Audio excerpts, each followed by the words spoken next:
Bonsoir tout le monde. Enfin, quand je dis tout le monde, c'est tous les gens qui vont probablement regarder cette vidéo en rediffusion, parce que pour le moment, on n'est pas grand monde. En tout cas, en live, je vois une personne sur Twitch, 2 personnes sur Peertube, il y en avait 3 tout à l'heure. Et après, je suis toujours pas certain que, suivant les bidules, ils me comptent moi ou pas. Dans tous les cas, ceux qui sont là, il y a une personne qui vient de popper sur YouTube. Yes, bonsoir. À tous ceux qui sont là, bonsoir. À tous ceux qui seront là plus tard, bonsoir, bonjour, enfin whatever. Merci de venir regarder cette vidéo ou ce live stream. On va donc discuter de, comme tous les jeudis, Erdorin 2300. C'est Victor Dupire qui vient d'arriver. Bonsoir Victor. Toujours fidèle au poste. On va donc discuter d'Erdorin 2300, la nouvelle version de mon jeu de rôle de science-fiction Tigre Volant. L'idée, c'est de faire un petit peu de réécriture en direct, donc c'est une manière de me motiver pour continuer à écrire sur le jeu de rôle. Alors j'ai quand même écrit un petit peu ces derniers temps. Entre-temps, il y a quand même eu quelques changements dans ma vie personnelle à moi qui paye les factures, puisque j'ai retrouvé un pourcentage à 100% à mon boulot. Donc pendant très longtemps, j'ai bossé dans le département communication. Ensuite, je me suis retrouvé aux archives et maintenant, je fais moitié archives, moitié com. C'est un remplacement, ça va pas durer très très longtemps, mais c'est déjà une bonne bouffée d'oxygène. Ça fait toujours plaisir. Moi, c'est vraiment bosser en com, c'est quand même quelque chose en communication, c'est quand même quelque chose qui me plaît bien. Alors après, je suis pas non plus un grand communicant, un publicitaire ou whatever. Mon champ de travail, c'est plutôt les parties techniques, mise en page, photos, vidéos, ce genre de choses. Bon, ça n'empêche pas que je fais plein de trucs à côté, mais voilà, c'est un petit peu le cœur de ce qui a été mon métier, on va dire, ces 35 dernières années quand même, l'air de rien. Sachant d'ailleurs que, petite blague, la raison pour laquelle j'ai eu un premier boulot dans la mise en page de magazine, c'était en arrivant avec comme book Tigre Volant première édition. C'est un petit peu du genre, on est en 1991 et j'ai mis en page tout seul un bouquin de 240 pages. Avec Word. Bon, voilà. Vous savez vous servir de PageMaker? Oui, PageMaker, Quark Express, pas de problème. Voilà, pouf, vous avez le boulot. Bim bam boum. C'est comme ça un petit peu que j'ai mis le pied à l'étrier du monde professionnel pendant que je faisais des études. Alors à l'époque, je crois que j'étais encore en études d'informatique. J'ai pendant longtemps caressé l'idée de faire de l'informatique, parce que j'aimais bien jouer avec les ordinateurs. Ensuite, je me suis aperçu que j'étais nul en maths. Et ensuite, je suis passé à faire des études d'histoire. Et c'est comme ça que je me suis retrouvé avec un diplôme d'histoire de l'Université de Genève. Et en communication à côté, enfin dans la rédaction d'un magazine, enfin rédaction, c'était un bien grand mot vu qu'on était quand même pas mal de temps où on était 3. C'est-à-dire le directeur qui s'occupait des trucs administratifs, la rédactrice en chef qui était l'épouse du directeur et qui s'occupait de la rédaction, et moi qui faisais un peu tout le reste. Parfois c'était un peu folklore, mais voilà, c'était un petit peu comme ça que j'ai commencé à bosser dans tout ce qui est mise en page et autre chose. Sachant quand même que c'était un magazine avec lequel on a lancé un premier site web en 1995. Sachant qu'à l'époque, le seul autre magazine qui avait un site web s'appelait l'Hebdo, c'est un magazine en tout cas en Suisse. Donc on était genre le deuxième magazine sur la région francophone à sortir un site web. Ah là là, good times.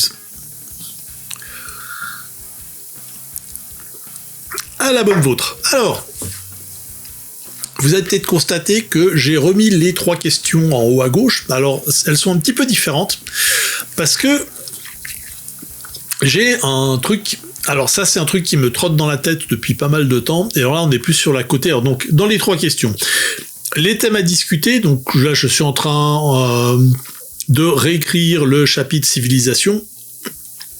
Mais que ce soit dans ce chapitre ou dans d'autres chapitres, s'il y a des éléments que vous aimeriez me voir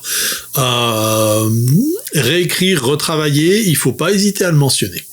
Les idées de contexte, alors ça c'était quelque chose auquel on avait touché il y a 2 semaines, lorsque je m'étais retrouvé un petit peu par hasard avec un amateur du jeu qui m'avait fourni sur les forums Casus Anno quasiment pas un setting clé en main, mais enfin une idée de contexte pour les scénarios, donc là où faire commencer les joueurs, qui était vachement cool, c'était Panama.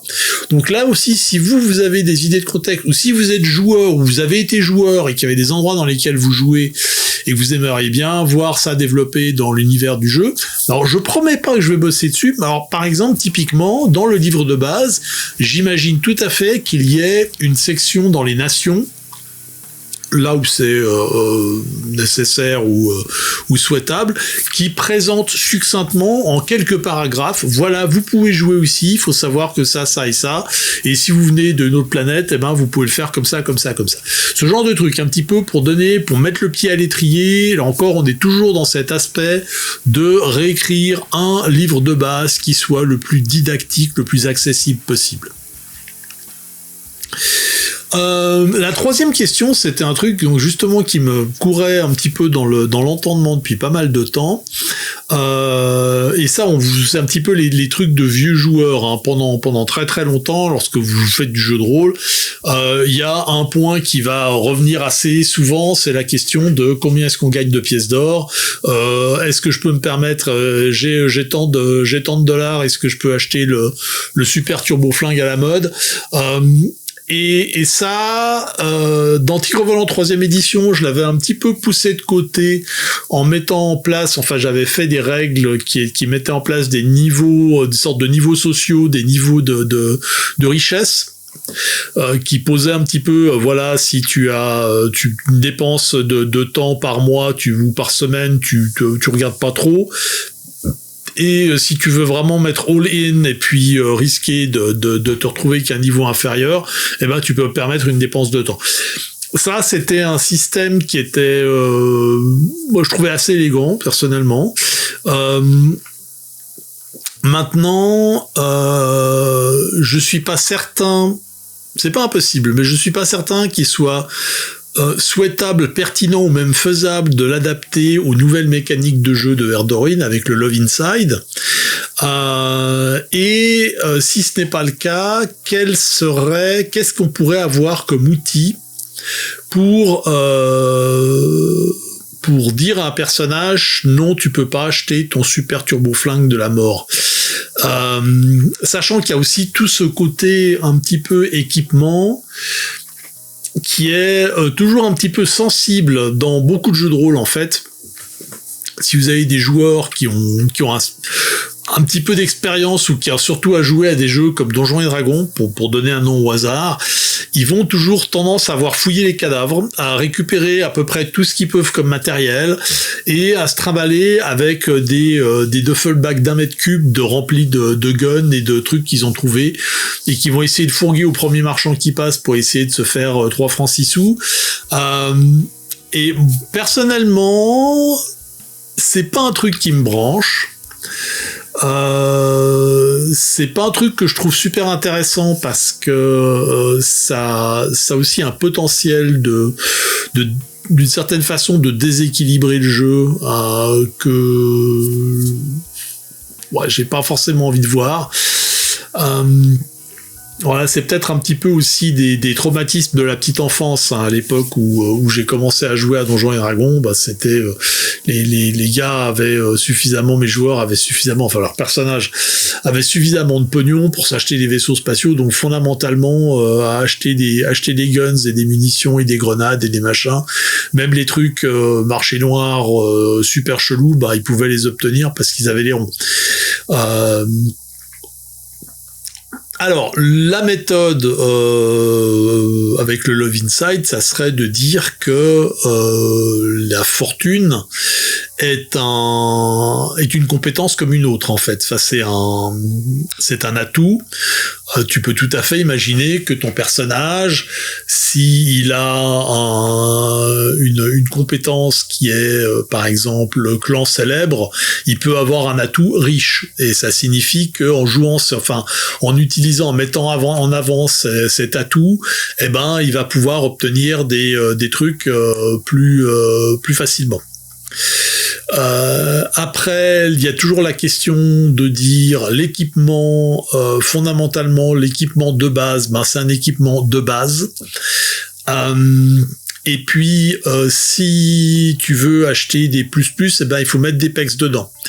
Mais c'est pas forcément quelque chose qui est super facile à faire comprendre aux joueurs, et là on en revient un petit peu à cette forme d'atavisme des joueurs de jeux de rôle qui amassent du pognon, qui amassent du matos, et pour eux c'est normal que s'ils récupèrent, s'il y a un flingue qui traîne et qu'ils le récupèrent, et ben maintenant dans leur inventaire ils ont un flingue.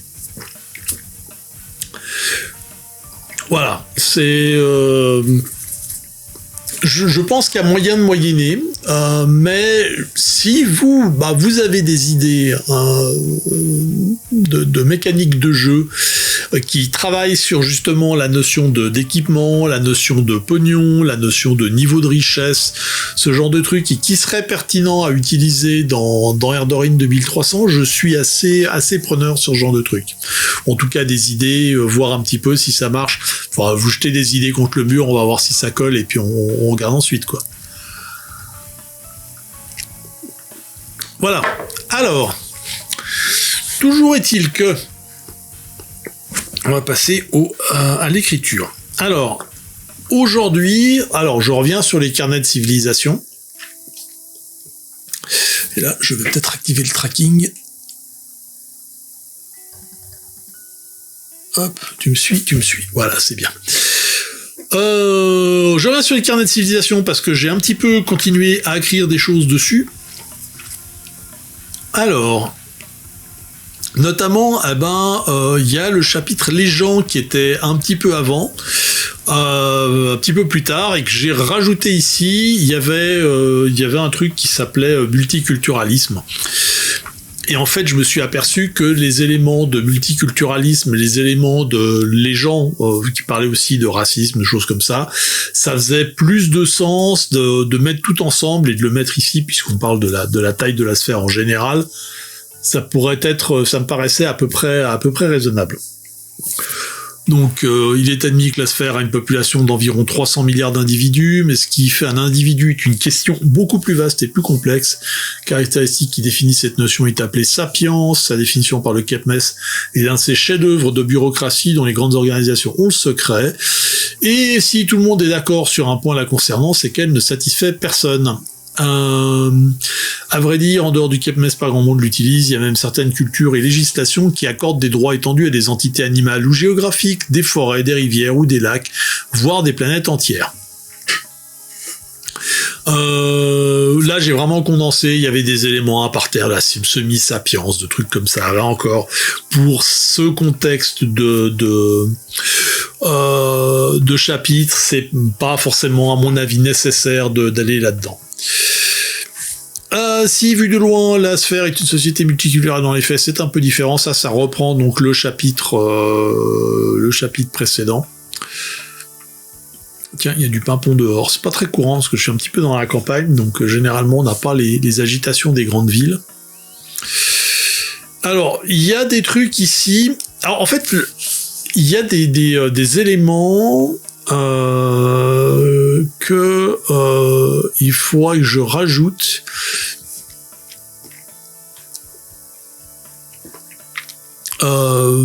Je voulais aller un petit peu plus en détail sur les types d'avions, les types bateaux. En fait, je suis pas 100% sûr si je vais le faire ou non. Ça me paraît toujours un petit peu. J'ai pas forcément envie d'aller très très loin.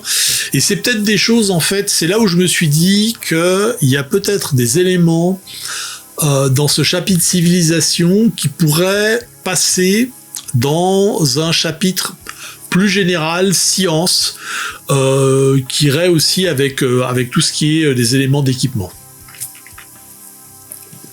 Parler un petit peu de comment fonctionne la technologie dans l'univers d'Erdorin.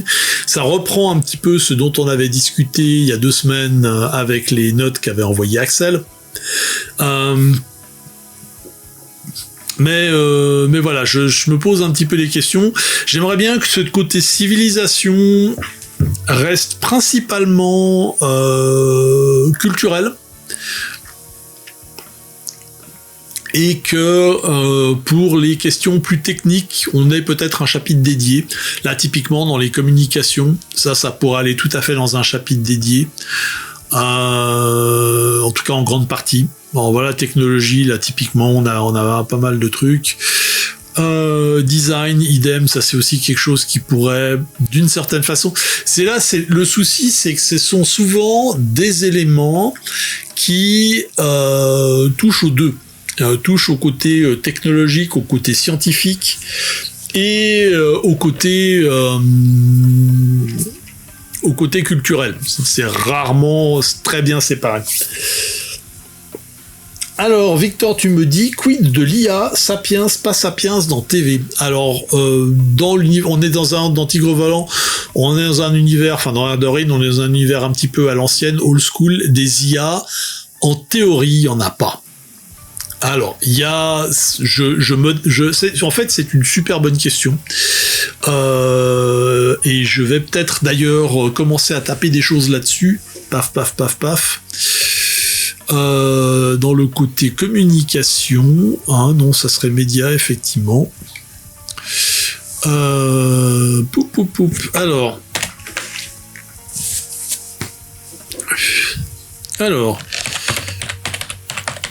il n'existe pas d'intelligence artificielle dans l'univers d'Erdorine.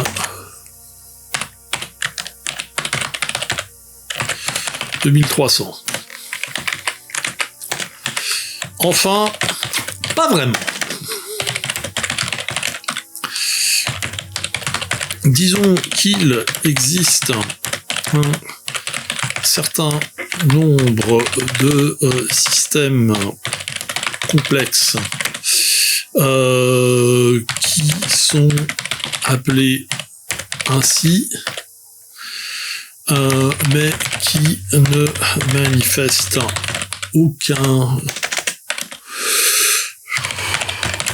aucune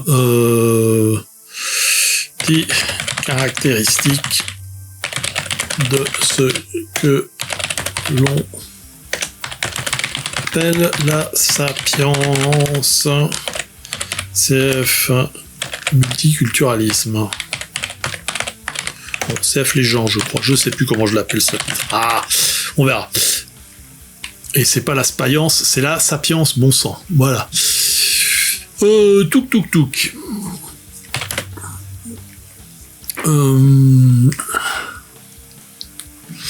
Bon, il faut aussi dire que je n'ai jamais passionné les peuples stellaires.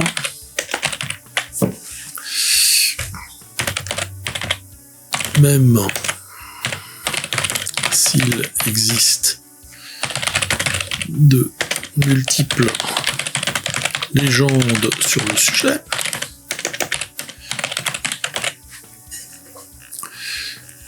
il faut dire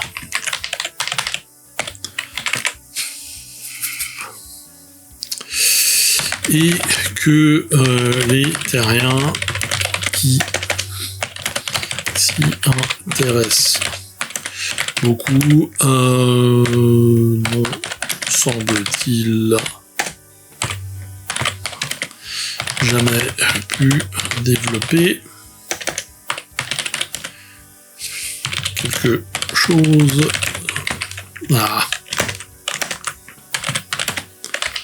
de convaincant.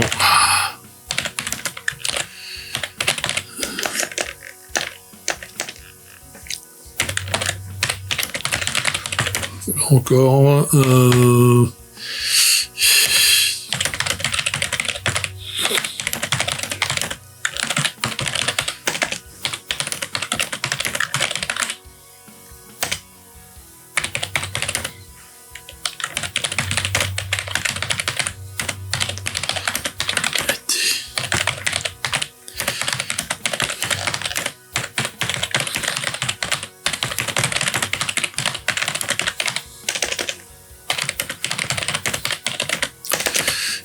Il y a encore des rumeurs que la 3e et la 4e guerre mondiale auraient été initiées par une IA nommée Skynet, mais personne n'a pu sérieusement étayer cette théorie.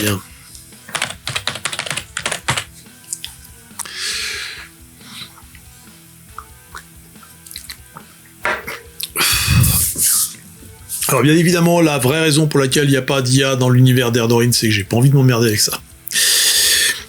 En vrai, il pourrait tout à fait y en avoir. Il pourrait tout à fait y avoir des trucs qui ont été créés et qui sont devenus suffisamment autonomes pour que ça se balade et puis ça soit super discret. Mais pour le moment, officiellement, il n'y a rien de tel.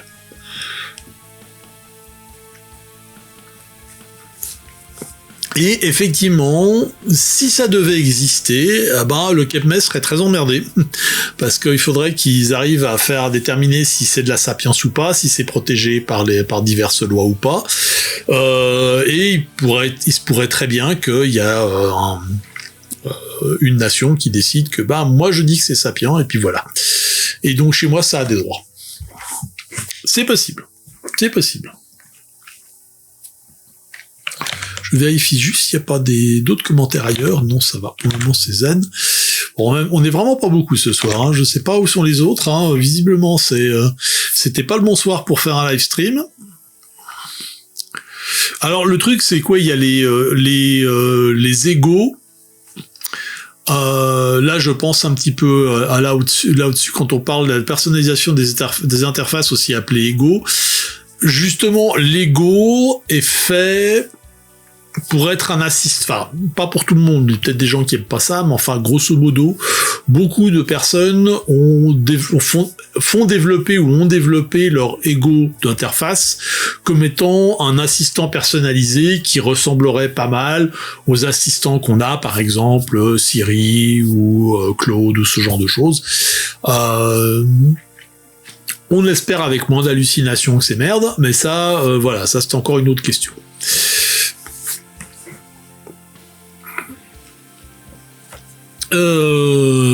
Si Axel était là, on pourrait parler de son personnage qui a en fait carrément codé toute la personnalité de son ancien boyfriend dans l'interface de son ordinateur. Alors, la technologie, là je crois que j'ai rien rajouté de nouveau. Question de temps, je crois que j'ai rien rajouté non plus. Alors... Oui, alors j'ai rajouté un petit truc. Bon, c'est un petit truc rigolo.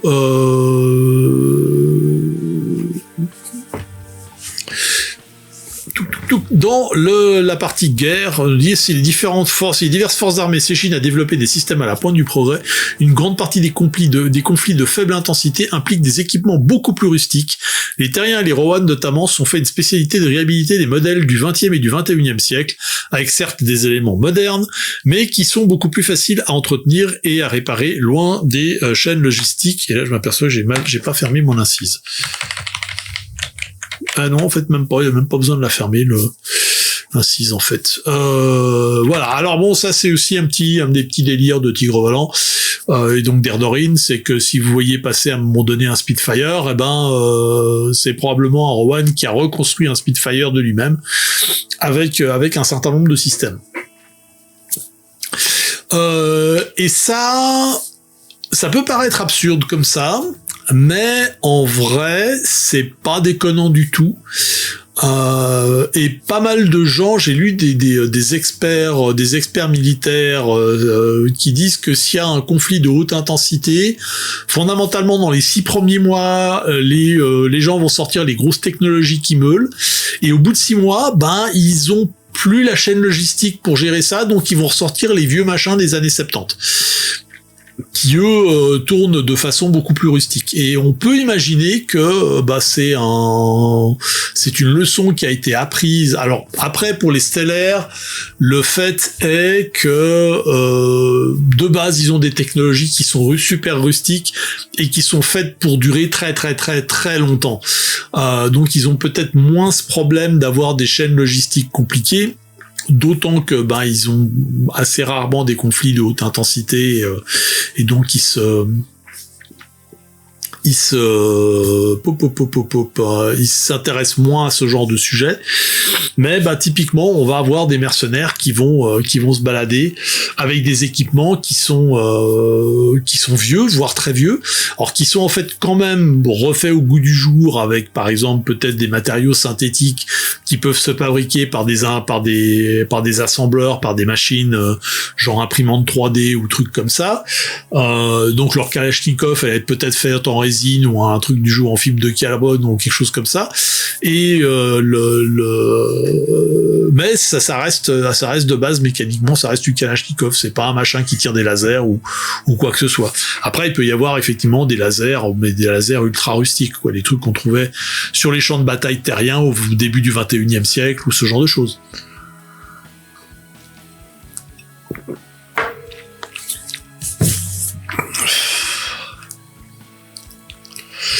Voilà, alors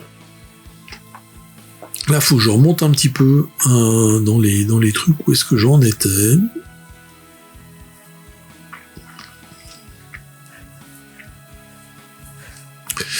Alors j'avais fait un truc sur la volatilité des archives, est-ce que je l'ai?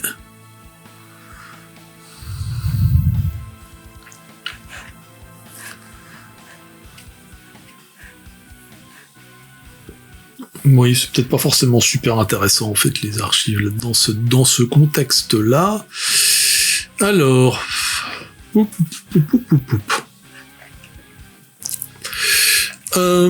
alors c'est plus compliqué que ça. Il y a aussi un autre élément dont il faut peut-être parler, parce que ça a clairement un impact pour les joueurs.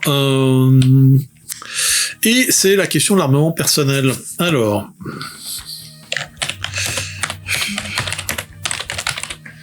Général, règle, ça serait peut-être avec un accent grave, ça serait mieux. Oui, comme ça, voilà. L'armement personnel est très réglementé.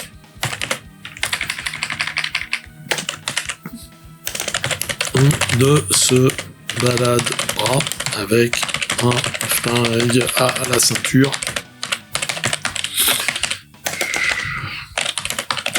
Un lance-roquette négligemment jeté par-dessus l'épaule.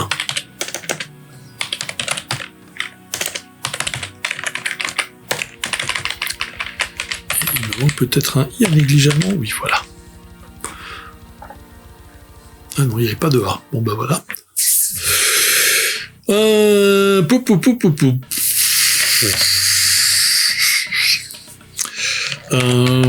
au plus les armes de combat rapproché, le plus souvent un dague,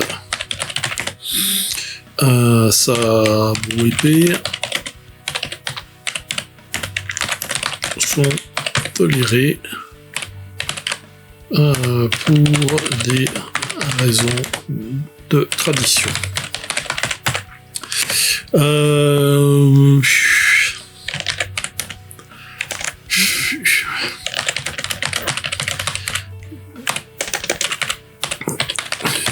Il y a des exceptions. La plupart, alors, beaucoup sont sur Terre, à commencer par les MAUS qui ont même qui le port d'armes est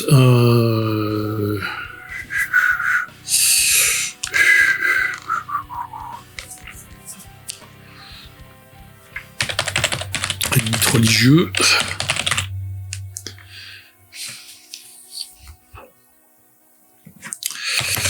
Mais il y a également plusieurs nations, par exemple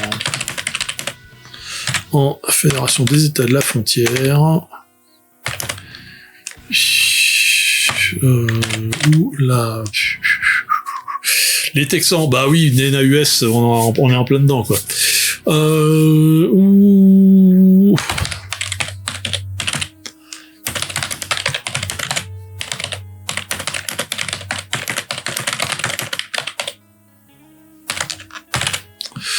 Voilà, la Fédération de la frontière, l'altitude et plus, mais en fait, on s'en fout. Voilà, ça, c'était quand même important à dire. Hein. Là, paf, je remonte ici.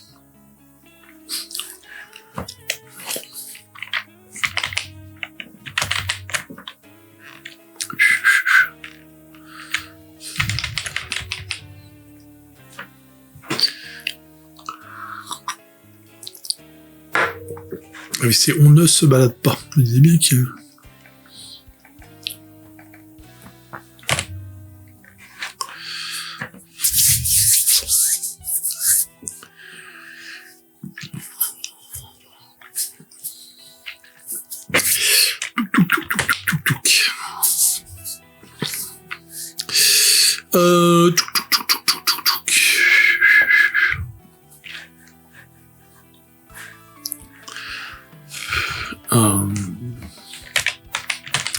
Son tradition, il faut gérer certaines armes sont létales comme les neutralisateurs.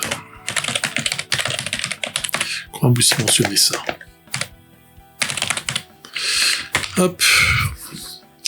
Là encore, c'est potentiellement quelque chose, c'est un truc qui rentre dans une catégorie, on va dire, plus culturelle, mais c'est aussi potentiellement quelque chose qui pourrait aller, qui sera probablement développé dans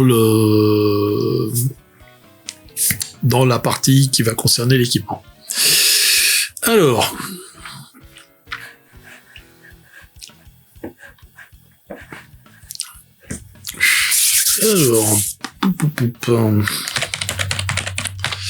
la santé.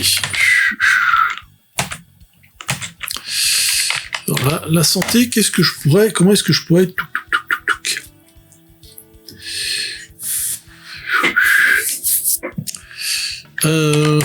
2300.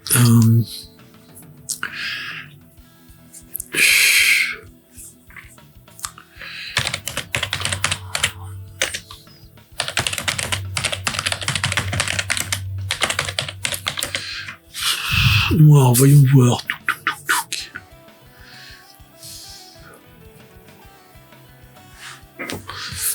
Ouais, alors... pour qu'il... est-ce que très peu de...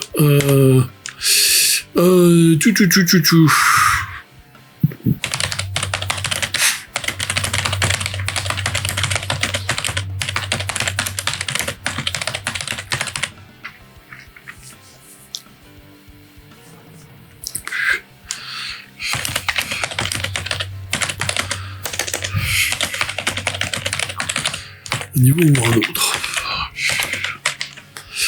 Alors, parfois, c'est compliqué et ça coûte cher, mais c'est possible.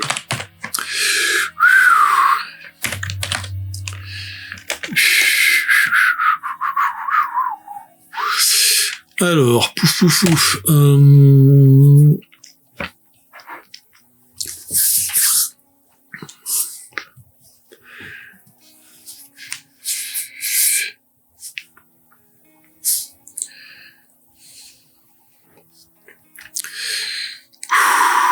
Alors.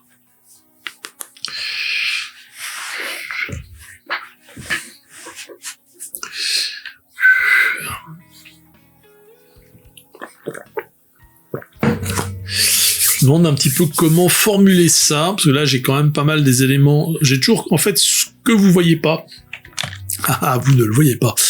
C'est qu'en fait vous voyez que là j'ai, en fait à l'endroit sur mon écran, à l'endroit où il y a ma tête, il y a l'ancien texte du chapitre. Et je regarde un petit peu, c'est principalement pour m'inspirer parce que j'ai pas envie de faire du copier-coller. Mais c'est pour voir, c'est un petit peu, quand je m'arrête comme ça et que je regarde intensément sur le côté, ça signifie que je me dis, ok, comment est-ce que je vais pouvoir réécrire ça de façon plus simple, plus synthétique, et de façon probablement un peu moins débile.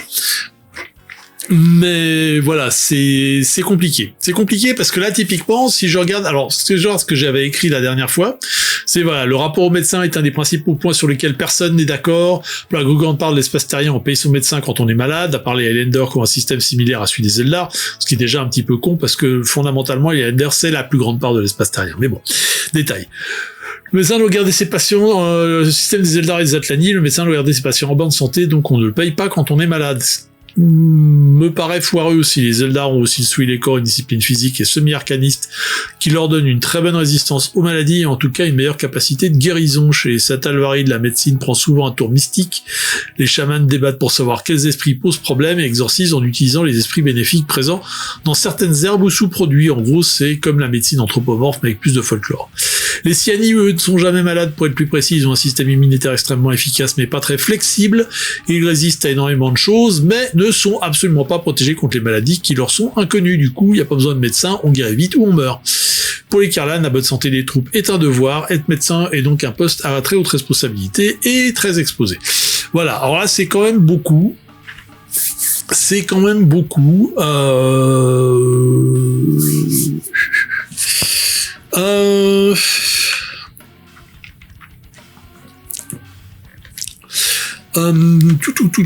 Alors, on va déjà commencer par un truc. D'une part, la santé publique est quelque chose qui est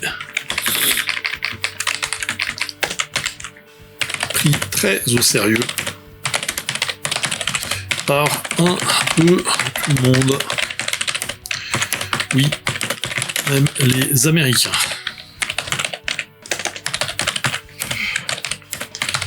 Raison en est que la multiplication des... Qu'est-ce que j'ai écrit là, purée? Oh là, bon. Des mondes et des peuples a également multiplié les risques sanitaires.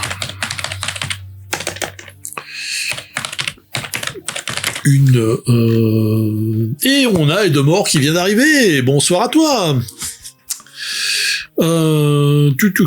Une bonne entente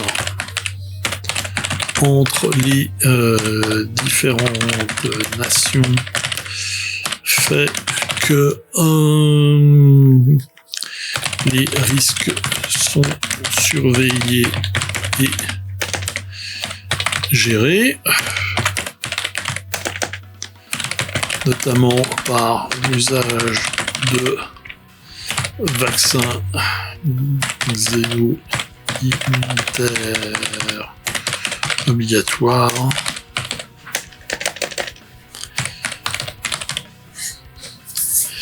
J'attends le bus pour entrer chez moi. Ok. ASMR de Rine. Je crois que c'est la première fois que j'entends que quelqu'un suit mon émission, enfin suit mon live stream en regardant en attendant le bus. Hein. C'est une première. C'est flatteur d'une certaine façon, je dirais. Alors,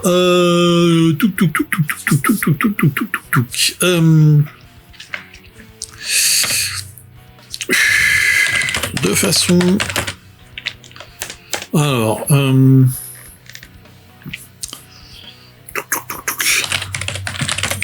d'autre part, alors j'ai été commencé sur d'une part et je me souviens plus ce que je voulais dire avec d'autre part, c'est malin. Je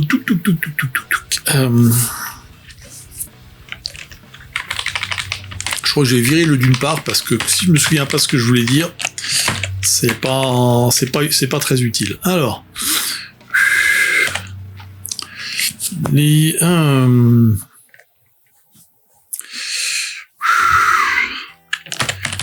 différentes cultures ont cependant des approches très différentes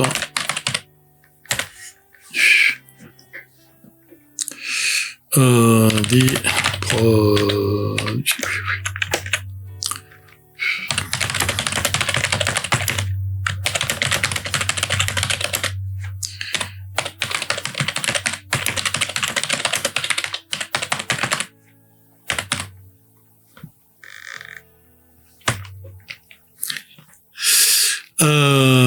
Il y a ceux qui guérissent, qui soignent.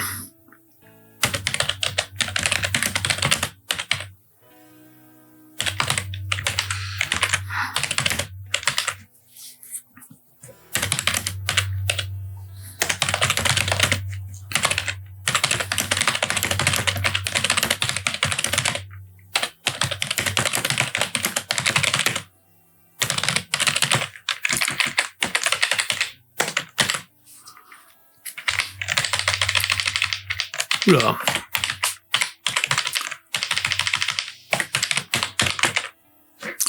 C'est le festival de la typo là aujourd'hui. Enfin non, comme d'habitude en vrai.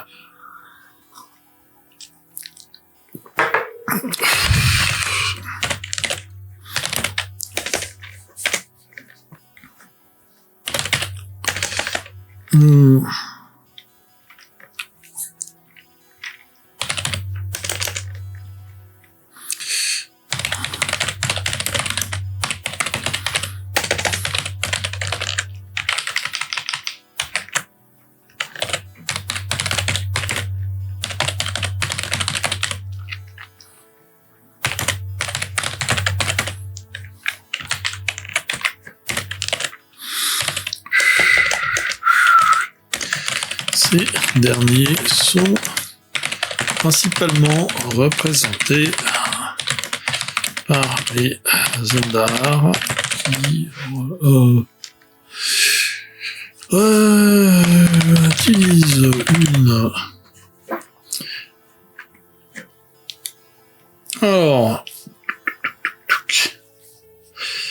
Alors, il faudrait que tu me montres les SDR pour le moteur de temps V2 et la turbine. Alors, je sais pas ce que c'est que la turbine, mais ok, bon, oui, de toute façon, moi, je suis toujours preneur de ce genre de trucs, avec plaisir. Faut qu'on se trouve un moment pour se voir, puis qu'on garde tout ça. Alors, on a toujours prévu de faire un petit peu une sortie de D sans face début mai, mais il faudra voir d'autres choses. Alors,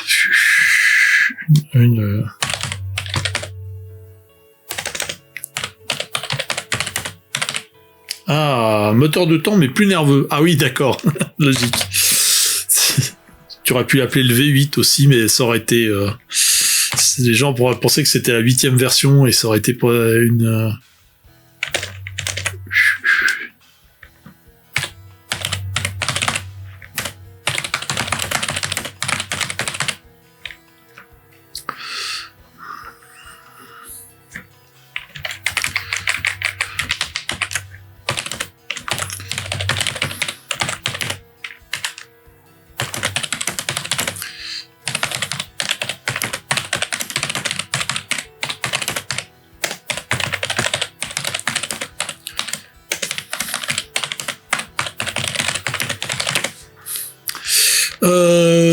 peu flexible.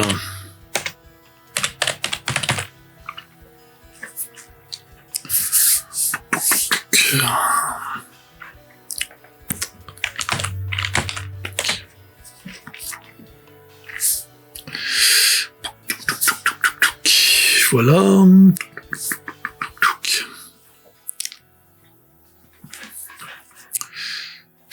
Alors d'ailleurs...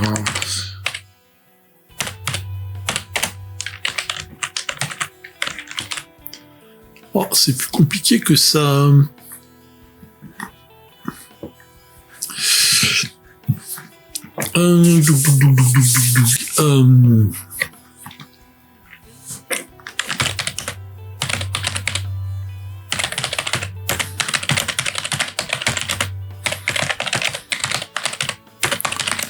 Et... En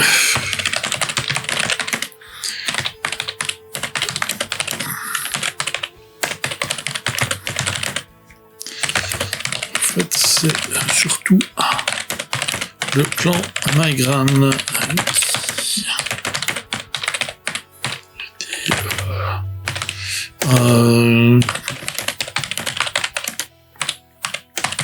Responsable de la terraformation de la plupart des planètes habitables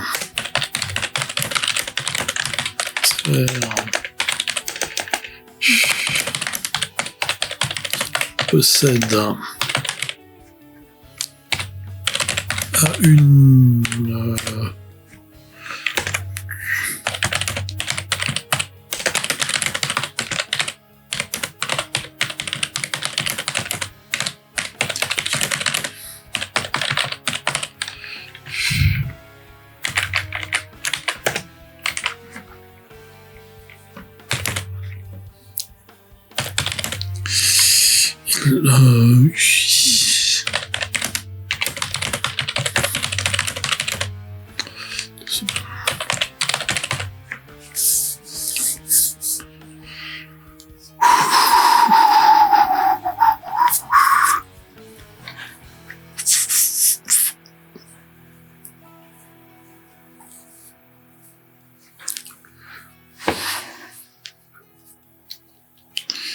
tac, tac, tac, tac, tac.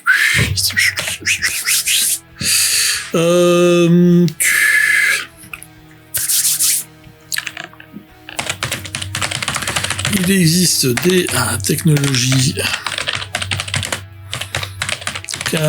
dites de revivification qui permettent de ramener à la vie des personnes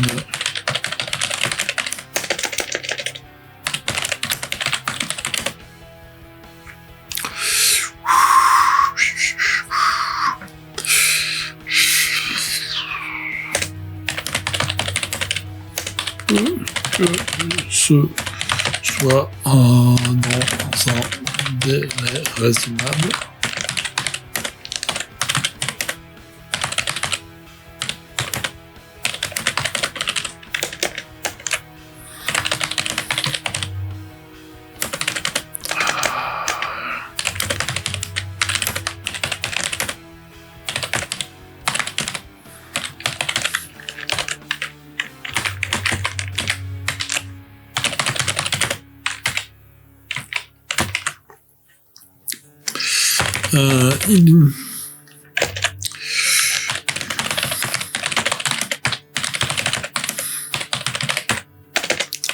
Possible, mais c'est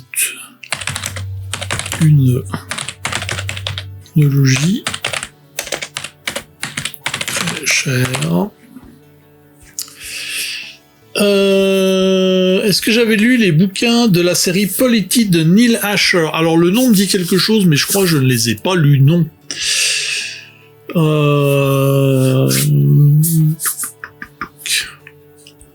Non, je crois pas. Je crois pas. Disons que là, j'ai un doute parce que je confonds aussi avec le Ratch, mais c'est pas du tout la même chose. Sauf que ça, je trouve que j'ai dû en entendre parler à peu près en même temps, c'est pour ça que je confonds. Unlucky, ouais, c'est ça, c'est Unlucky le Ratch.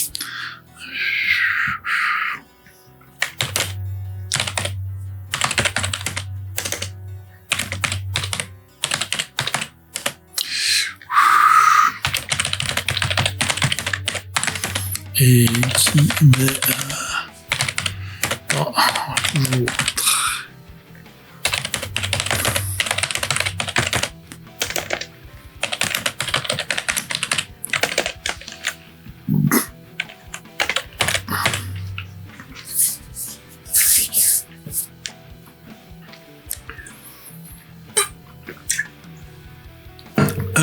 mais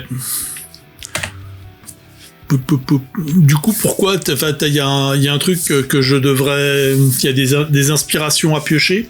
Enfin, j'ai toujours des inspirations à piocher dans un peu tout, mais...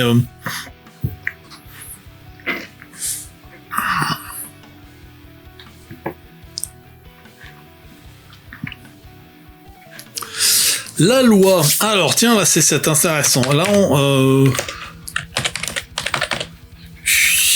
là, c'est un truc qui est... Alors, je dis c'est un truc qui est intéressant parce que récemment, j'étais tombé sur une série de d'émissions sur Blast. Ok, c'est une chaîne de gauchistes, ça tombe bien, je suis un peu gauchiste.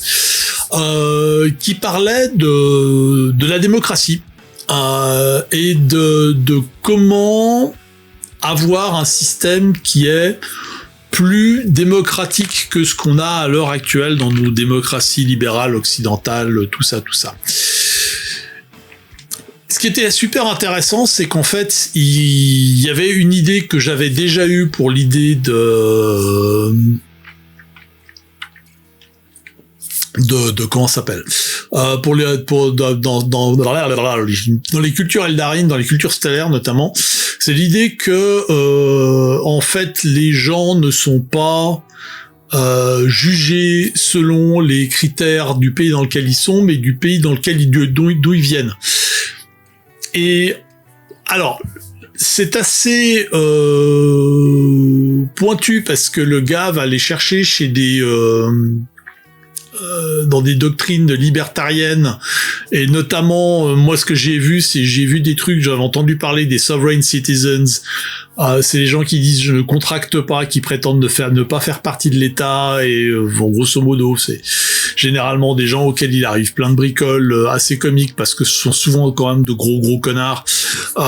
Donc c'est toujours assez rigolo de voir des types comme ça se faire bolosser par les flics, même si bon bah voilà, c'est pas très glorieux non plus, hein, mais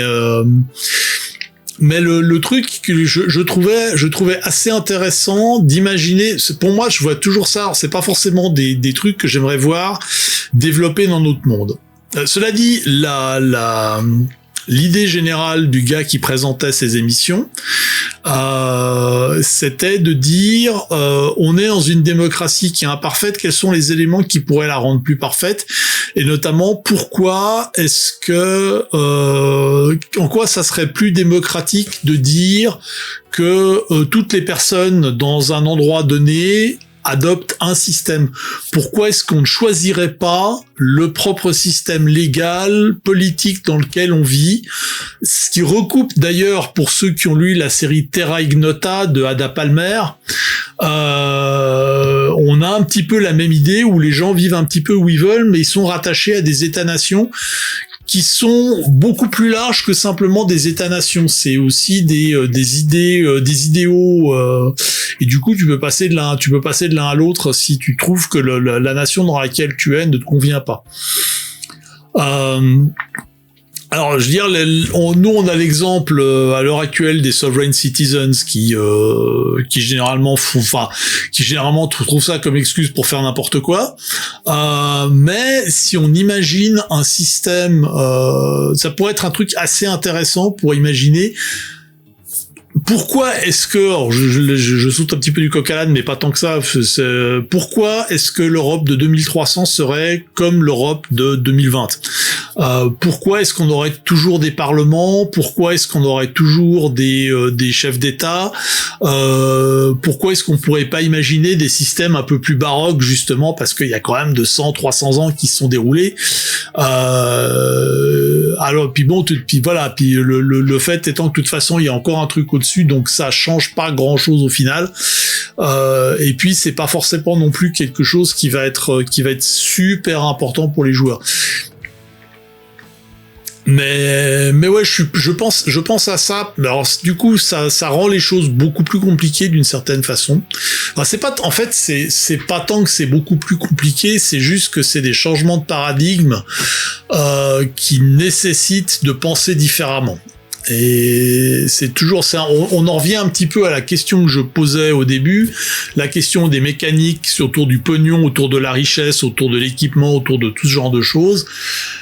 La phrase la plus dangereuse du monde, on a toujours fait comme ça. Dans le jeu de rôle, on a quasiment toujours eu des systèmes avec une feuille d'inventaire, de l'équipement qu'on récupère, soit c'est tombé d'un cadavre, soit on l'a acheté à un marchand en récupérant l'argent qui était tombé d'un autre cadavre, ou peut-être du même d'ailleurs, en fait, on sait pas.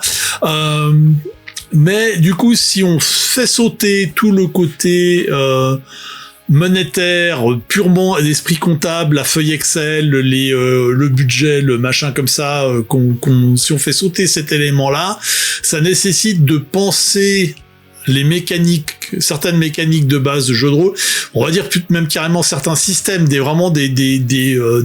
façons de penser le jeu de rôle, et de les mettre, de les voir de façon quand même passablement différente. Je sais pas, j'ai l'impression que je pars dans tous les sens au niveau de mon explication. Je sais pas si je suis suffisamment clair.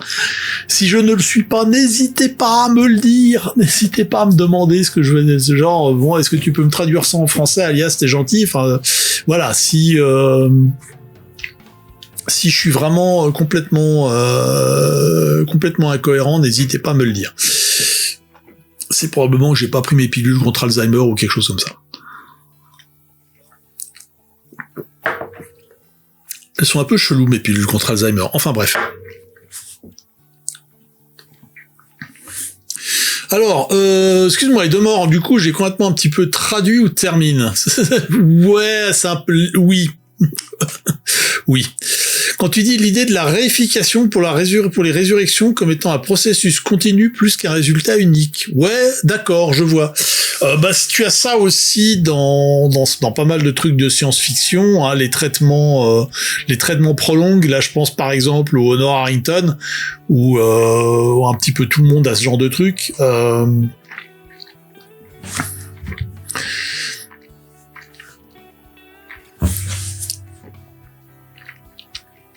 Mais oui, c'est un... Après, la question, ça serait un petit peu, est-ce que j'ai envie d'avoir ça dans Erdorin? Est-ce que j'ai envie d'avoir des systèmes? Alors, typiquement, la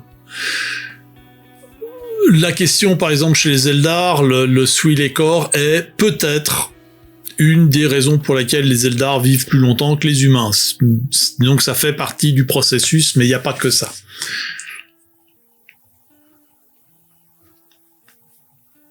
Un élément qui le fait penser, c'est que, par exemple, des terriens qui pratiquent le Suilecor vont vivre plus longtemps. Ils vont pas vivre forcément aussi longtemps que des Eldar, potentiellement, mais en tout cas, ils vont vivre mieux, ils vont vivre en meilleure santé, ils vont vivre plus longtemps.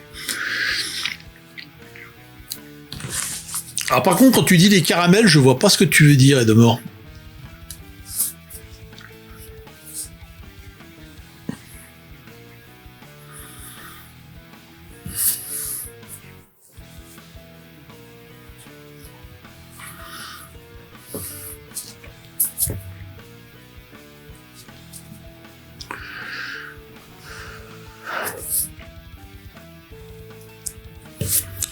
Je vais quand même revenir à mon texte parce que je vais commencer à taper 2-3 trucs. Poup.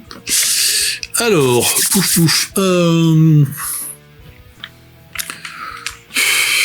S'il existe si l'existence du... Ah, t'es arrivé chez te. Ok. Si l'existence du Kepmes a eu comme conséquence une certaine unification. Mais en fait, c'est très con. Parce que, en fait,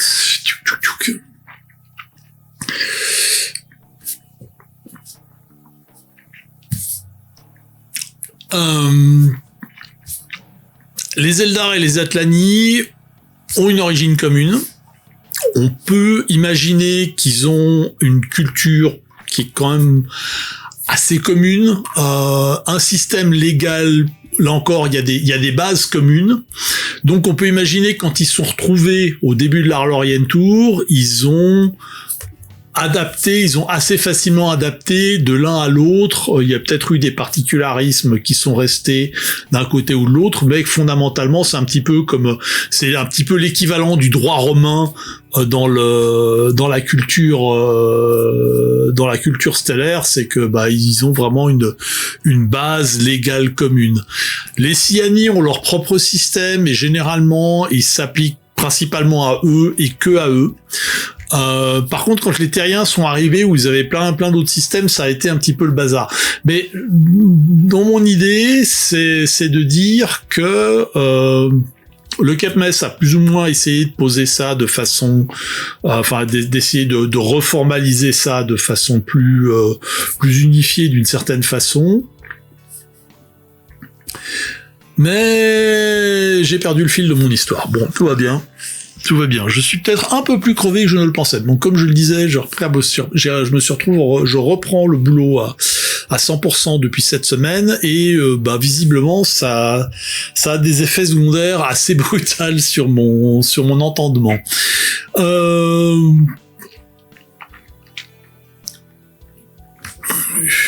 Alors.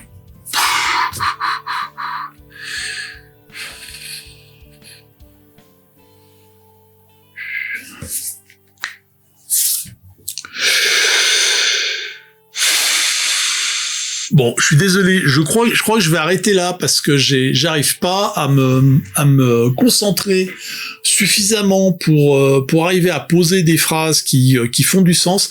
Je vois ce que je veux dire, et j'arrive pas comme ça à le déployer, et c'est un petit peu c'est un petit peu compliqué. Du coup, l'autre partie que je voulais faire, qui était de reprendre le texte d'Axel sur les sciences et d'essayer de reprendre. En fait, le problème, c'est que quand on en a discuté la dernière fois, j'ai pas pris de notes. Donc, il faudrait presque que je revoie la rediffusion qu'on avait fait il y a 2 semaines, et pour essayer de reprendre ça et de coller ça au propre. Là encore, comme je le disais, c'est des éléments qui sont principalement technologiques. Il y a aussi des éléments. Le souci, c'est d'arriver à séparer les éléments technologiques et les éléments culturels. Et je suis pas certain que ça soit simplement possible, en fait, en vrai. Alors, voilà. Je repasse en face cam ici. Boum. Du coup, moi, ce que je vous propose, c'est qu'on va arrêter ici. On va poser la fin de ce live stream. Là, ça fait quand même déjà 1 heure que je pose dans le post, donc je pense que c'est déjà suffisamment. Alors, je peux tenir plus longtemps, mais enfin, au bout d'un moment, ça.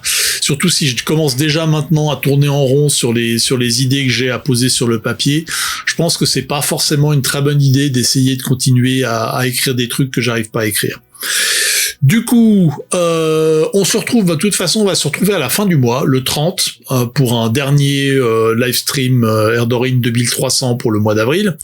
Après, en avril, en mai, je sais pas encore exactement comment je vais bidouiller les choses, que ça dépend de pas mal d'éléments, et notamment, il y aura un élément, c'est que le week-end du 22 au 24, quelque chose comme ça, bref, en mai, je serai à Octogone à Lyon. Donc je vais pas faire de live stream le vendredi, donc je vais essayer de coller le live stream Erdorin le jeudi d'avant.